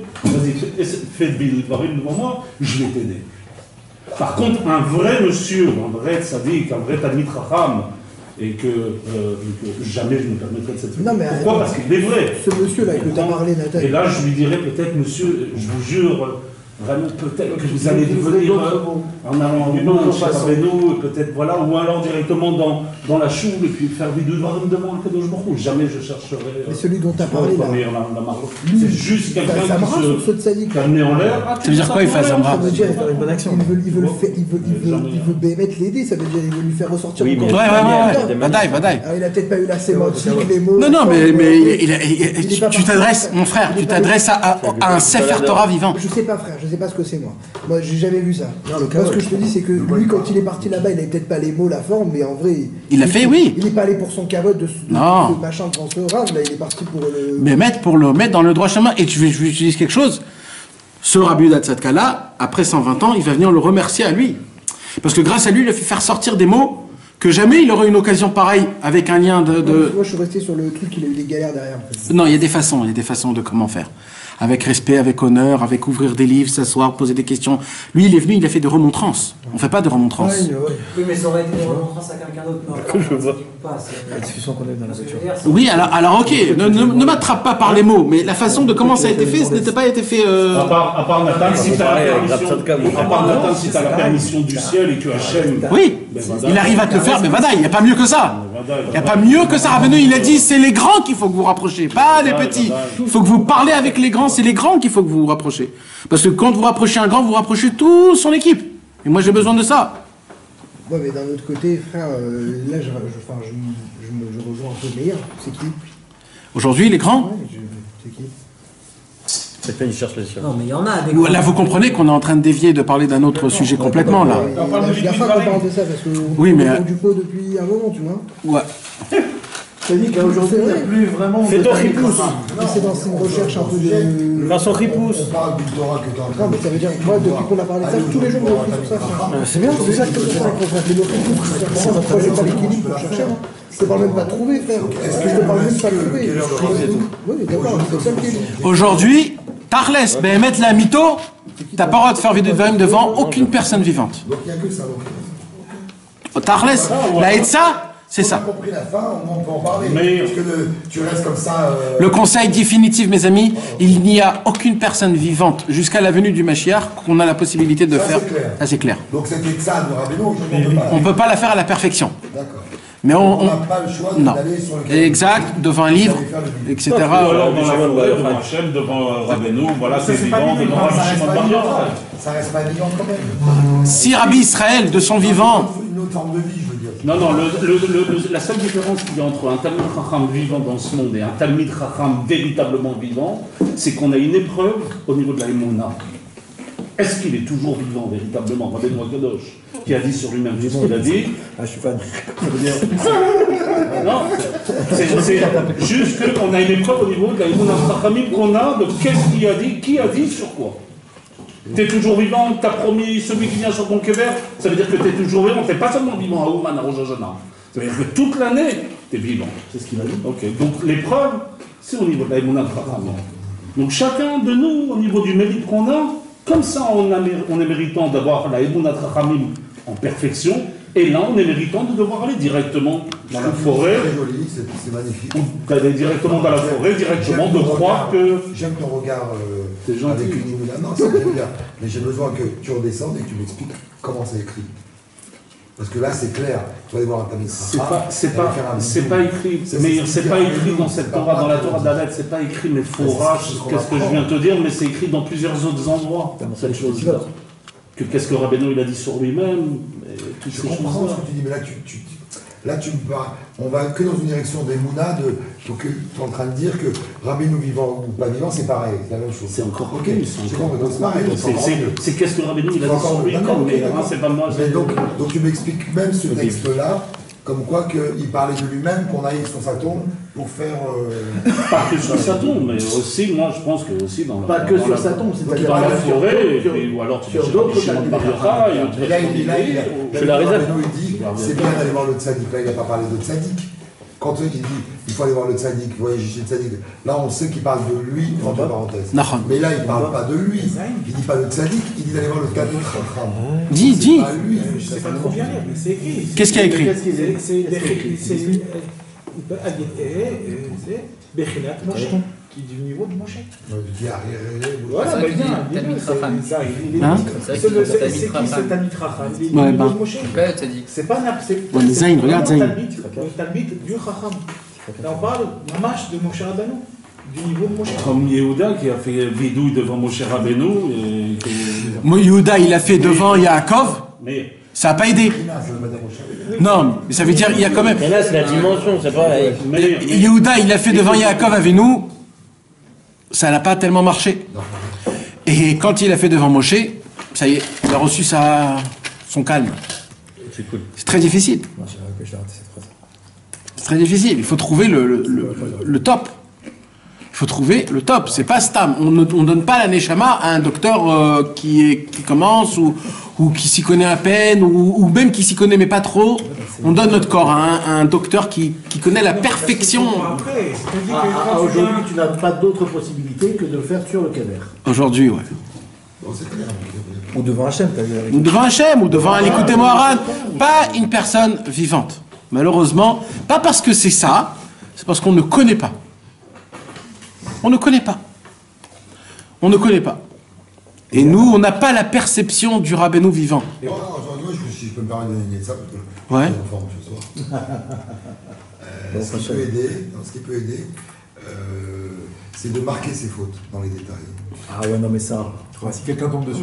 Ça c'est le top, ça. Si celui qui arrive, c'est le top. Mais dans un moment, tombe dessus. Comme ça, une note. Tu prends un papier et tu le marques.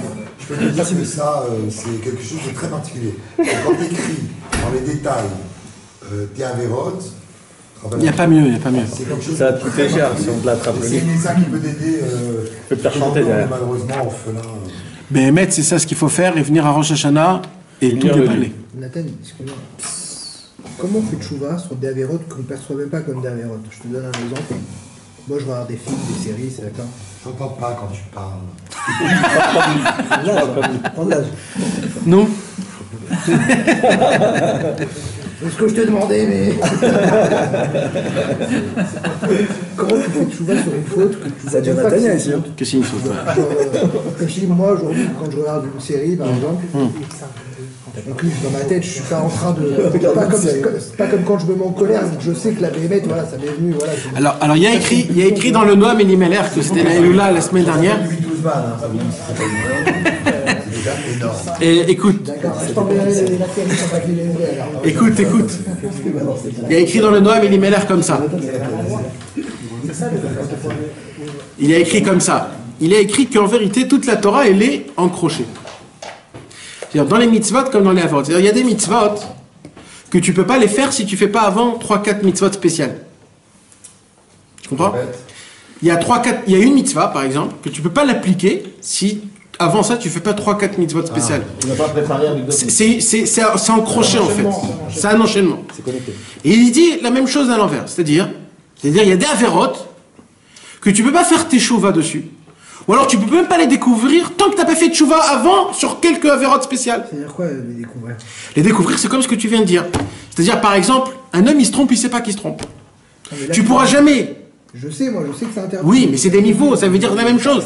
Toi, tu pourras jamais comprendre ce problème-là, combien il est grave, tant que tu fais pas d'abord pardon, tu demandes pardon à Hachem, à des avérotes béhémeth, que tu sens que c'est quelque chose de grave.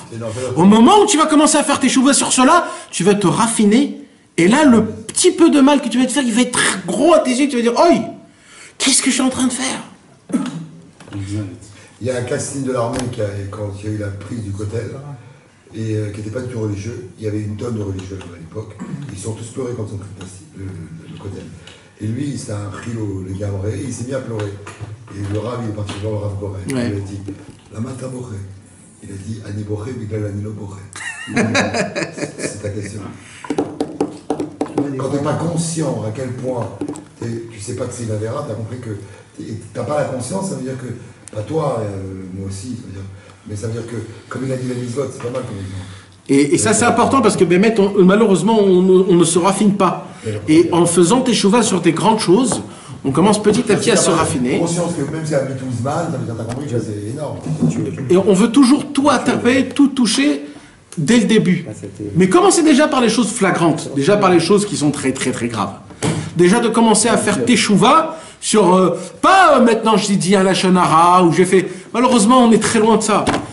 Rappelle-toi de Chas Veshalom des fautes que ça, jusqu'à maintenant tu t'en rappelles et tu dis vraiment Hachem, regarde, tu vois ce que j'avais fait il y a 12 ans avec ça et ça et ça et ça, toute cette histoire, j'ai vraiment honte de ce que j'ai fait. Demande sincèrement sur une faute, pardon à Hachem Behemet. Tu vas voir comment tout ton corps il va se raffiner, ta neshama elle va se raffiner. D'un coup, plein d'autres avérotes ils vont ressortir. Pourquoi? Parce que c'est petit à petit. C'est comme ça. Tu peux pas tout demander pardon en une seule fois. C'est Rabbeinu, il dit dans le Torah, tchouva sur la tchouva, tchouva sur la... toute ta vie, c'est une teshuva. Mais il faut pas avoir peur de ça. Rabbi Shimon ben Yochai lui-même, il a dit, toute notre vie, c'est une vie de teshuva. Il faut toujours vivre la teshuva. On n'est jamais, c'est terminé, je suis arrivé. Ça n'existe pas. Ça, ce sera sous terre. Parce que c'est que les réponses. Tu vois, c'est les réponses. Exact. Il faut rester ambitieux. C'est très difficile d'être ambitieux spirituellement, tu sais. Ouais, mais c'est pour ça qu'il faut se renforcer. Il faut qu'entre amis, on s'aime déjà, parce que c'est la base. C'est la base de tout. Après qu'on s'aime, on se coude, on se tire les coudes et on se renforce et on se dit, mon frère, t'inquiète, Bezrat Hashem, on raconte une histoire après un truc. Et ça, comme ça nous amène à droite à gauche. Mais qui sur tout ça, mes amis, et écoutez de Philot Bevadaï, ça c'est certain que sans ça, on peut arriver nulle part. Qu'est-ce qui fait qu'on a peur quand même de s'engager tout encore et encore? Ouais. D'où ça vient ce truc-là? Sur le rabbin. On n'a pas tout dit. Ça veut dire que matériellement, tu arrives à comprendre qu'un mec il a une boutique et quand elle a marché, il a très envie d'en avoir une deuxième. Quand il a une deuxième, même s'il a 99 ans, il va encore un autre truc, encore qu'il va gagner. Mais spirituellement, il y a un moment où il y a des paliers où on n'y va pas. C'est l'oubli. Non, c'est la peur. C'est l'oubli. C'est la peur, elle te fait oublier. Non, mais la racine, c'est... Parce qu'il te dit tout le temps, Rabbeinu, Zikaron l'Almadate, Zikaron l'Almadate, on doit se rappeler du monde futur. C'est qu'on oublie le monde futurité, c'est la piqûre du scorpion. Tu prends la piqûre du scorpion. La piqûre du scorpion, c'est quoi? C'est se rappeler de la mort. C'est la fausse mort. Saba Israël, il donne une belle nouveauté dans l'Ibn Acham sur le passage du cordonnier du Tam qui est arrivé gouverneur. D'accord. Donc ça arrive à tout le monde de monter de cordonnier à gouverneur. Bon, en tout cas dans ce cas-là. D'accord. Et il dit l'épreuve du Tam en tant que gouverneur, c'est qu'il aurait pu croire que ça m'appartient, c'est à moi. Je suis gouverneur, je suis devenu gouverneur. J'ai travaillé dur, j'étais cordonnier, j'ai travaillé très dur. Aujourd'hui, ça m'appartient, cette royauté. Israël, il dit, à ce moment-là, le Tam, il a une très grande épreuve à ce niveau-là. Comment il a gagné cette épreuve? C'est qu'il a continué, Rabbeinu dit, à se conduire du Pshitut Beit Mibut. Rabbi Israël, il dit, c'est quoi Pshitut Beit Mibut? C'est de devoir continuer à raconter, à dire la vérité sur ce nouveau Echal, sur cette nouvelle royauté. Si le Tam, il avait arrêté de dire la vérité de ce qu'il croyait, ce qu'il comprenait de lui-même, ça veut dire, ça m'appartient. Ok. Ça veut dire, s'il n'avait pas dit la vérité à Hachem, donc avec ce Vidui Dvarim, parce que c'est un niveau de Vidui Dvarim, de dire, tu sais Hachem, je crois en moi, que parce que j'étais cordonnier, qu'aujourd'hui je suis devenu gouverneur, alors je pense que ça m'appartient, c'est à moi. Il n'a pas caché dans son cœur cette chose-là, notable. Il a continué à dire la vérité à Hachem, c'est-à-dire qu'il a été voir Hachem, il lui a dit, tu sais, le bon Hachem, qu'est-ce que je pense? Je pense que j'étais cordonnier, je suis devenu gouverneur, et que cette chose-là, elle m'appartient. Est-ce que je dois croire en cette vérité ou pas? Et c'est à ce moment-là où, parce qu'il a gagné cette épreuve-là, le Tam, qu'il a continué à dire la vérité de cette nouvelle royauté où il se trouvait, qu'il n'a pas caché dans son cœur quelqu'un qui cache dans son cœur. C'est un menteur. D'accord? Donc la Kadosh Baruch Hu, il ne se trouve pas à côté du menteur. Donc si je vais délivrer, ça veut dire si je vais raconter la vérité à Hachem, en lui disant, tu sais, Ben Hachem, qu'est-ce que je crois dans cette nouvelle royauté, que comme ça.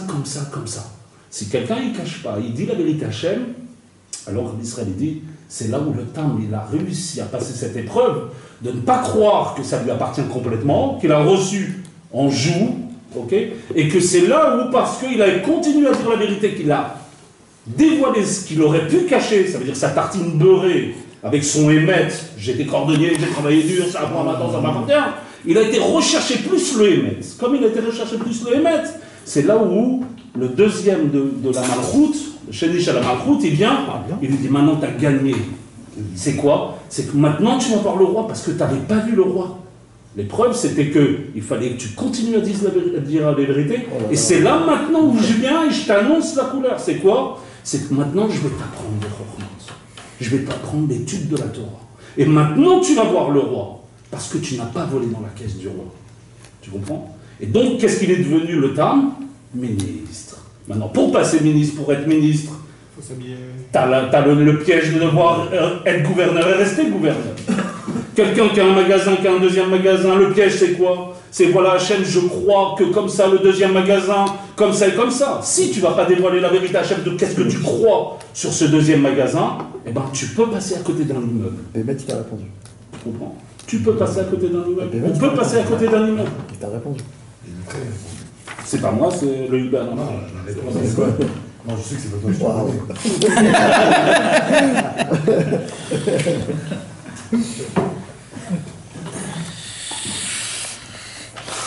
Aujourd'hui aussi, je voulais étudier, mais on n'a pas étudié malheureusement. C'est pas très grave. Non, bah. Il y a des mecs qui sont venus spécialement pour écouter un bon, il y a eu des questions. Et en tout cas, on a parlé, mes amis, des choses qui sont très importantes. C'est le yin du vidouille, mes amis. C'est pas Stam. Mais mettre encore une fois, pour qu'on puisse revenir sur le point essentiel pour le résumé du cours, mes amis, la force de la confession, de pouvoir avouer le mal que j'ai fait. Parce que le plus dur, c'est d'avouer. Vous allez voir que quand on commence à faire le vidouille de Farim, on n'arrive pas. Rabbeinu, il dit, il y a plein d'épreuves pour faire le vidouille. Ouais, le texte. Non, le texte, c'est pas du tout les khatrila. Pas du tout les khatrila, le texte. Mais si, à cause de ça, tu vas arriver à ne pas faire, ne le fais pas. Mais c'est mieux de faire le texte du Chida que de faire ses propres paroles dans le tzaddik. Nos paroles, elles sont dégueulasses. Jamais de la vie. Bidou KFR. Bien sûr, mais jamais de la vie. Le texte, il a été fait que pour te donner des idées. Pas pour que tu le lises. Que pour te donner des idées. Quand le gosse, il lit un texte ou quand il parle avec son cœur, c'est la même. Ouais, bon. Mais pas du tout. Tout le yin du vidouille, c'est que toi, tu sors tes paroles sales. Toi. Et Rabbi Nathan, il dit, il y a plein d'épreuves avant de faire un vidouille. Et il dit, Rabbi Nathan, déjà, tu oublies. Pourquoi? Parce que on a une mida de pas vouloir se rappeler du mal qu'on a fait. Donc déjà, on a un problème, c'est d'oublier le mal qu'on a. C'est vicieux. 2 secondes. Deuxièmement, là, on ne demande pas, là, on parle de confession. Deuxièmement, quand un homme il veut faire vidouille de Varim, c'est très difficile de... Parce qu'il ne faut pas dire j'ai été pogam dans le Brit. C'est pas ça qu'il faut faire. Il faut dire comment, où, quoi. Il faut tout dire. Il faut tout. Oui, mais dis-le à voix basse. Non, mais dis-le à voix basse. Dis-le à voix basse. Tu la capuche. Non, on parle pas. Non, Chasvé Shalom, on n'a pas le droit de dévoiler un péché. Non, tu peux le faire à voix basse. Non, El Malasot. Tant que tu le dis pas, ça sort pas. Tant que tu le dis pas de ta bouche, ça sort pas de toi. très dur de le faire. C'est en toi, jusqu'au jour où tu le sortiras de ta bouche. Ah oui. C'est pas différent. Quand tu fais des doutes aussi, tu fais ton.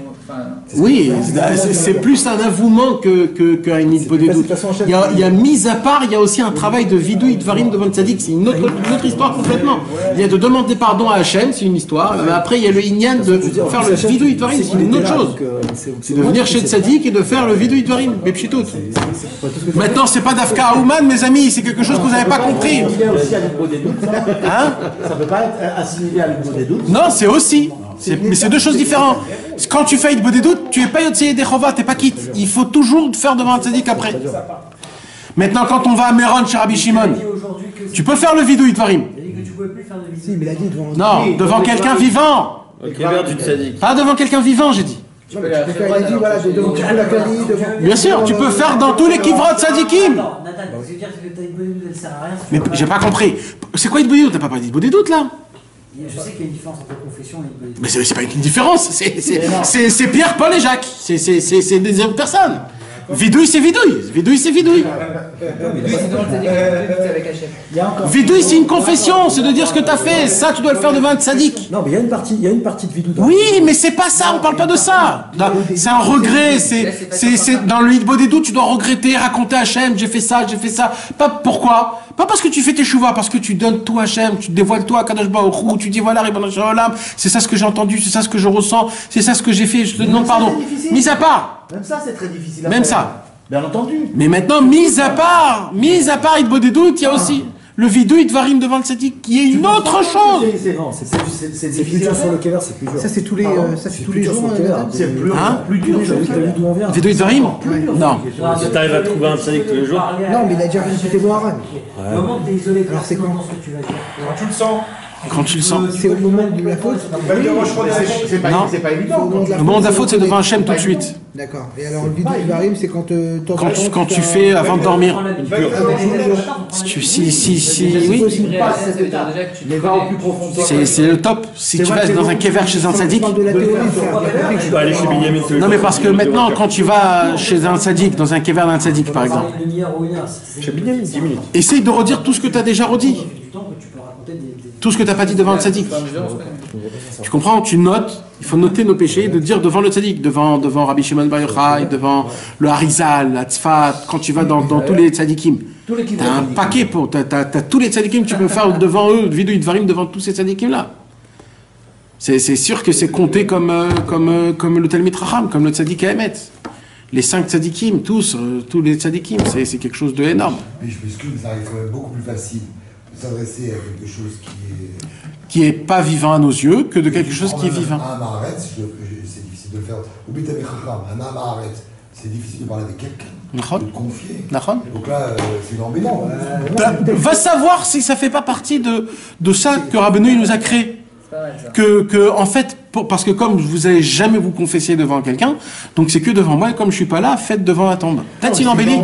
Si tu as de la Emouna par rapport au le baromètre pour savoir si tu as si tu n'arrives pas à te confesser devant Crois-moi. Tu crois plus que comme lui, quoi. Rabbi Avraham ben Rabbi Nachman, il a dit, quand vous allez commencer à détailler vos péchés, vous allez voir comment vous allez avoir honte de vous-même. Mais vadaï, parce que quand tu es à Rosh Hashanah, c'est quand tu l'as fait, où tu l'as fait, comment tu l'as fait. Exactement, qu'est-ce que tu as pensé, comment, tu dois tout dire. Quelle vis tu t'es fait pour arriver là-bas, quelle roublardise, tu comprends. C'est parce que tout ce que tu ne dis pas, ça reste en toi. Peut-être que Hachem aussi, il n'a pas mis des tzadikim comme ça dans notre génération, parce que comme déjà on faute grave en plus aujourd'hui, genre ce sera impossible. C'est ça qu'il a dit, c'était une tova. Le vidou, il est. Tu parles à Hachem. Excuse, je te pose cette question, c'est pas dégueulasse pour Rabbi Nachman. Oui. Mais il est venu pour ça, il est venu pour quoi, Rabbeinu? Pour ton khatzot, pour ton mikvé, il n'est pas venu pour ça, Rabbeinu. Il est venu pour faire le nettoyeur. Un nettoyeur, il lave ce qui est sale. C'est ça la honte qu'on doit avoir, c'est qu'on doit venir chez Rabbi Nachman, le saint des saints, et lui vomir tout ce qu'on a, voilà, tout ce qu'on a fait. C'est-à-dire qu'il faut tendre à ne... Et Rabbi Nachman, il dit dans Biur al-Ekutim que quand tu vas commencer à détailler tes fautes, tu vas pleurer, oui. Tu vas avoir une honte, tu vas comment on dit, la guile est ma guile. Tu vas te dégoûter. Tu vas te dégoûter de toi-même jusqu'à que tu vas avoir honte. Et il dit Rabbi Avraham ben Nachman, si tu arrives à cette honte-là, c'est la Torah Vav, et là, tu es réparé. C'est la preuve que tu as fait. Tu as réparé ton... C'est ça qu'il dirait Rabbi Avraham ben Nachman. Pourquoi? Je peux faire pour toi si tu veux. Dégoûté de soi-même. Je te connaissais, je peux faire pour Bah, toi. fais-le d'abord, après on verra. Au contraire, l'acceptation de la loi. Quand tu vas te raconter comment t'as fait le jeu, comment il a dit, comment tu t'as fait le roublard, etc.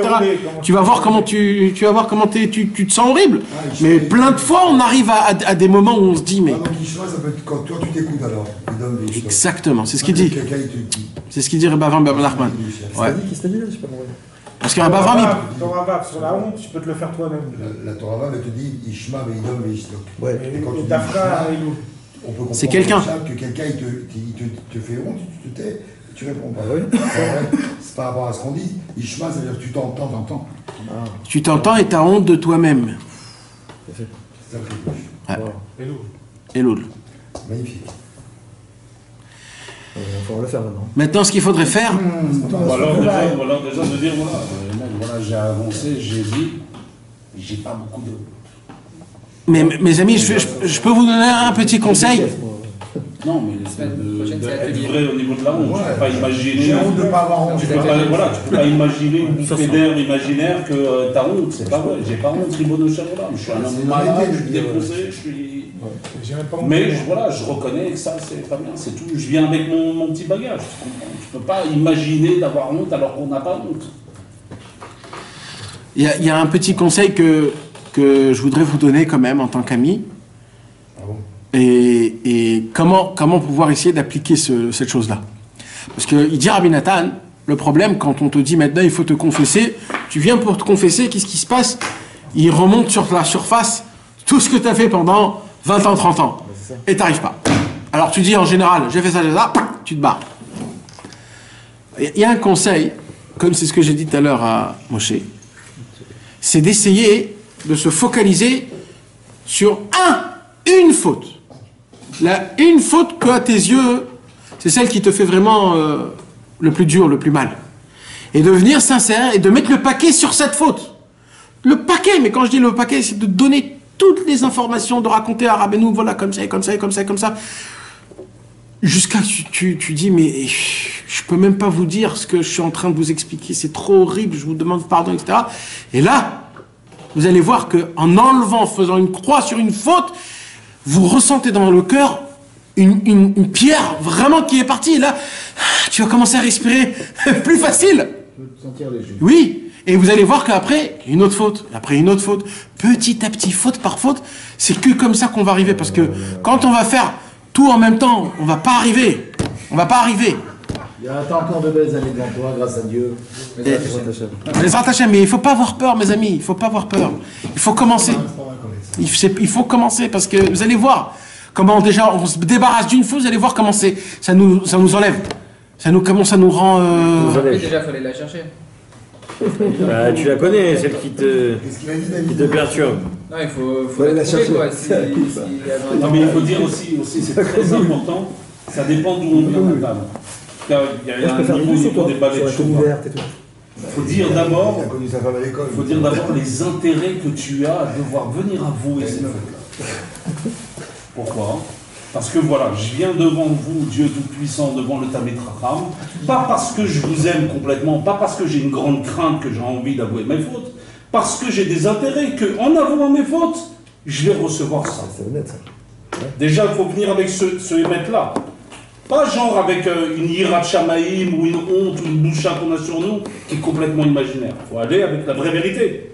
C'est que voilà, pourquoi je suis là dans la forêt en train de parler devant vous. Pourquoi? Parce que j'ai des intérêts personnels. Que je sais que si je fais vidéo de varine, que si je dis la vérité devant vous, alors je vais recevoir un beau petit cadeau. Voilà la roublardise que je suis. Voilà l'homme que vous avez en face de vous. Maintenant, vadaï qu'un jour, ça pourra exister. Peut-être qu'un jour, je viendrai devant le Dieu vivant et je vous dirai avec honte véritablement tout ce que j'ai fait ou tout ce que j'ai fait juste un peu avant. Mais pour l'instant, ma venue devant vous, en vous avouant ces choses-là, ce n'est uniquement parce que j'ai des intérêts. Voilà l'homme que je suis. Parce que tu as dit la vérité, alors Kadosh Baruch Hu, il va te donner les vrais mots à devoir lui avouer et avoir un regret peut-être 1 mm sur 50 km. Ça, c'est Morgan Freeman. Et ce millimètre-là, il est vrai. On va faire une vidéo sur ça. C'est quoi la référence? Faut que tu fasses des disques en un truc, mon frère. Tu m'as fait chialer, frère. Non, c'est simple. Il faut être juste simple et de dire la vérité devant Hachem. Il ne faut pas imaginer, il ne faut pas se croire. Voilà, je viens, je suis un homme comme ça. Il ne donne pas de détails. Tu passes après. Plus tard. Après cette étape, il n'a même pas lu. Bien sûr. Il donne, bien sûr qu'il donne. Je viens, je suis un vicieux. On va arrêter les livres. La semaine prochaine, on fera un De quoi, la technique? Je peux passer à la caisse avec ça. Non, mais c'est canon, moi j'adorais ce soir. Ah, tu m'as dit la vérité? je vais t'élever. Et la prochaine étape, ça va être sans. On a cassé ses chicots. Le jeudi soir, viens avec Plus de honte. La prochaine, peut-être 10 ans après. Là, c'est la route. Je te jure, tu quittes ça. Essaye quand même malgré tout de faire quelque chose. La technique de base, tout simple, on a dit, c'est le regret, la confession et l'engagement pour le futur, de ne plus refaire. Ce sont les 3 points les plus importants. Ça, c'est direct après la faute. Maintenant, plus tard, il y a 4 sortes de teshuva. Le Ramak, Rabbi Moshe Cordovori, il donne 4 sortes de teshuva. Il dit une des teshuva, c'est quoi? C'est teshuva tagader. Ça veut dire quoi teshuva tagader? Tu ne peux pas demander pardon à Hachem si tu t'es pas fait une barrière, si tu n'as pas réfléchi pourquoi tu es tombé, c'est quoi qui t'a fait faire tomber? Et dans le futur, mettre une barrière là où tu as commencé à flancher. Parce que tu demandes pardon, si tu ne revois pas comment tu es tombé, ça ne s'appelle pas demander pardon.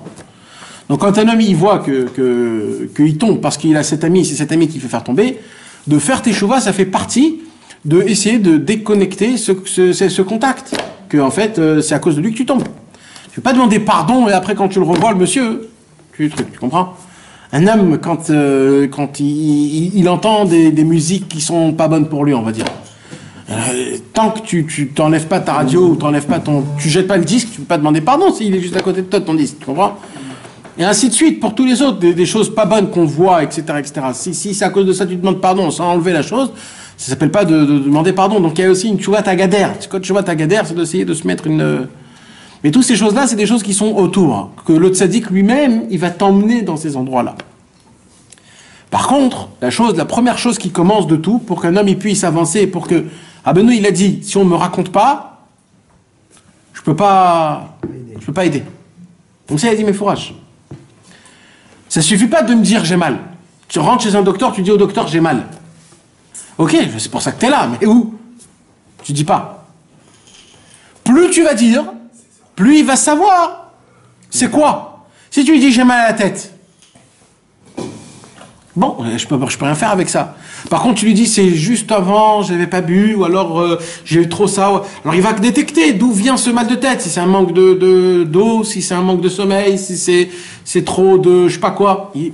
Rabbeinu il dit plus vous me racontez, plus vous détaillez, plus je vous aide. Plus j'arrive à vous donner votre Hudson, en fait. L'ordonnance après le tikkun. Je peux vous donner c'est quoi votre chemin. Je peux. Maintenant, la question c'est comment il nous donne le chemin, puisqu'il est mort. Ça fait partie de ta question. Ouais. Comment il nous donne le chemin? Alors, d'après ce qu'on va comprendre de la Torah d'Alet, c'est quoi? C'est que le tzaddik lui-même, il va s'occuper de toi dans ta vie en t'amenant certaines situations que en fait ça fait partie de ton talir de comment faire tes tchouva par rapport à quand t'es venu t'as fait pardon. Tu vas rencontrer un ami, il va te dire ah t'as vu j'ai entendu ça. C'est différent.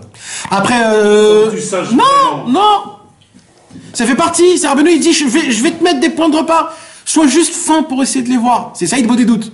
Le doute, c'est tu racontes ce qui s'est passé aujourd'hui, tu dis oh, c'est pas pour rien ça, oh, c'est pas pour rien ça. Et là, et c'est comme ça que le tzaddik, il arrive à nous faire montrer le chemin et qu'on arrive à se rapprocher. Donc, les gens qui disent que les Breslev, ils ont pas de... En vérité, on a plus que ça. On a quelqu'un qui est dans notre vie mamache et qui nous met dans notre vie des points de repère chaque instant, chaque moment, tout le temps. Bon, mes amis, pour ça, il faudrait revenir la semaine prochaine. Et après... Prochain épisode. Exactement.